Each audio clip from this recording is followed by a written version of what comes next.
네, 2026년 5월 11일 월요일 김용민 브리핑 시작하겠습니다. 자, 현재 기온은 12도고요. 낮 최고 기온은 20도로 예보됐습니다. 비온 후 맑은 날씨가 오늘 예고됐는데요. 자, 그래요.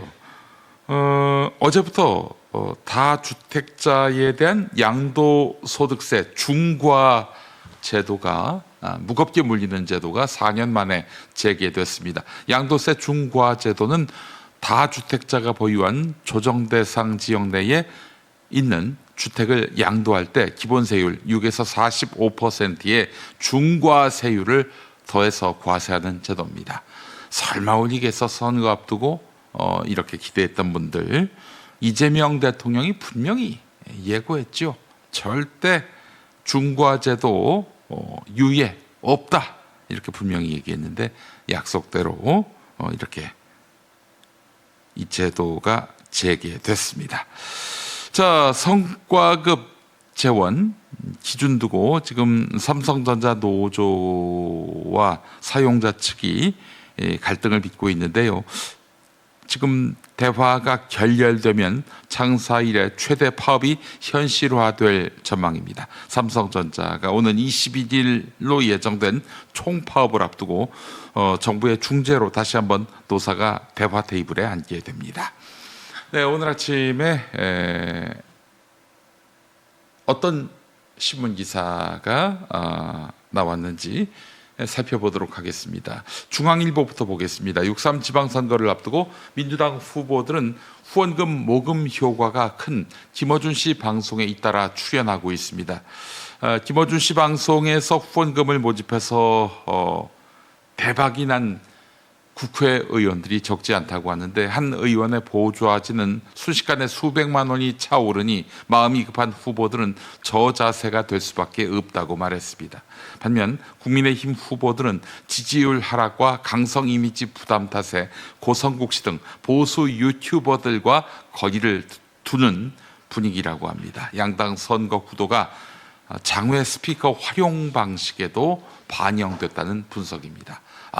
저렇게 시원하게 쏴주시는 김어준 팬들 때문에 민주당 정치인들이 김어준 방송에 고개를 조아릴 수밖에 없는 구조네요. 네.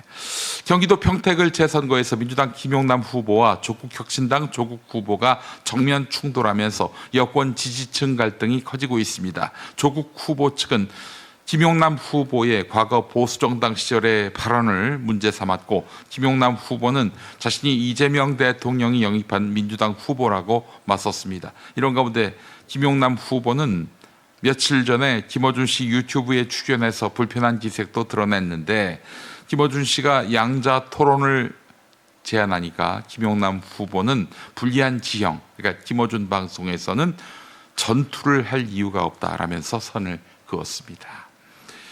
6.3 지방선거와 재보궐선거를 앞두고 평택을과 울산시장 선거에서 단일화가 핵심 변수로 떠올랐습니다. 평택을은 민주당 김용남, 국민의힘 유의동, 조국혁신당 조국 후보가 5차 범위 내에 접전을 벌이는 가운데 단일화 논의가 난항입니다. 그런데 울산은 여야 모두 단일화 가능성을 열어두고 협상을 진행하고 있습니다.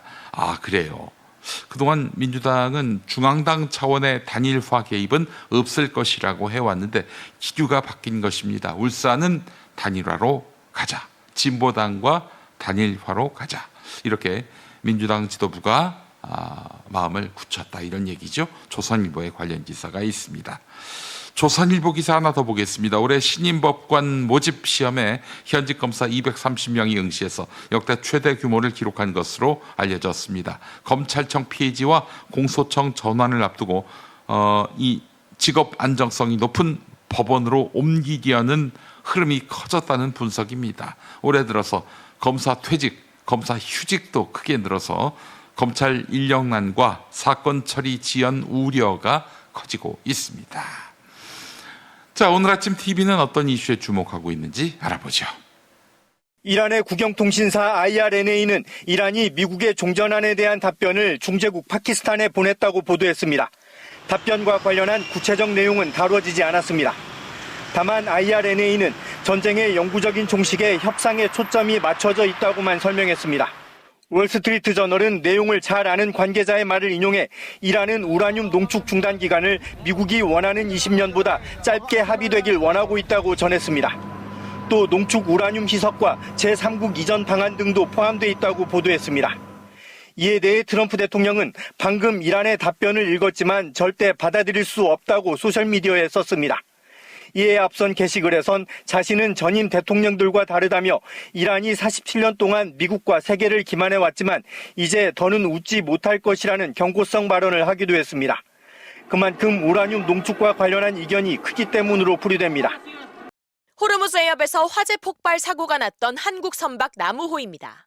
선체 바깥쪽에 반구형으로 직경 약 50cm의 구멍이 뚫렸고 좌현 외판이 크게 찢겨나가 내부 프레임도 한쪽 방향으로 휘어진 모양을 하고 있습니다. 선체 내부를 찍은 사진에서는 불에 탄 흔적이 넓게 남아있는 것으로 확인됩니다. 외교부는 합동조사단 결과 발표 브리핑에서 미상의 비행체가 HMM 나무호 선미를 타격한 것으로 확인됐다고 밝혔습니다. 이 비행체가 무엇인지, 어디에서 날아왔는지, 또 누가 발사했는지에 대해서는 아직 확인되지 않았다고 설명했습니다. CCTV 영상에서 해당 비행체가 포착되었으나 발사 주체, 정확한 기종 및 물리적 크기 등을 확인하기에는 제약이 있는 상황입니다. 외교부는 사건 당일 미상의 비행체 2기가 선미 좌현을 약 1분 간격으로 2차례 타격했고 이로 인해 발생한 화염 및 연기가 2차 타격 이후 화재로 급격히 확산한 것으로 조사됐다고 밝혔습니다. 부산 18개 국회의원 지역구 가운데 북갑은 2024년 총선에서 민주당이 유일하게 승전고를 울렸던 곳입니다. 후보 공천부터 민주당은 당 대표가 대통령의 참모를 삼고초려하는 모양새였습니다. 우리 하 GPT, 하정우 전 수석은 30고 초려를 해서라도 반드시 모셔오고 싶었던 인재입니다. 고향 출마나 보수 진영의 분열 등은 호재, 최근 오빠 발언 등은 악재로 꼽힙니다. 정청래 대표가 공들인 카드인 만큼 결과는 정 대표에겐 성과나 타격이 될 수 있습니다. 윤석열 정부 장관 출신을 내세운 국민의힘은 정권 심판론을 부산에서 확인받겠다는 기대입니다. 배신자로 낙인 찍은 무소속 한동훈 후보의 국회 입성을 막겠다는 심산도 역력해 보입니다. 국민의힘이라는 정당을 이용하려고 하는 사람들이 아니라 국민의힘을 진정 사랑할 수 있는 박민숙이 필요합니다, 여러분. 북갑에서 재선 의원을 지낸 건 강점이지만 지난 총선 때 북갑을 떠났던 건 약점입니다. 국민의힘에서 대표를 지냈지만 제명당한 뒤 북갑을 선택한 한동훈 후보는 보수 재건을 위해 국회로 보내달라고 호소하고 있습니다.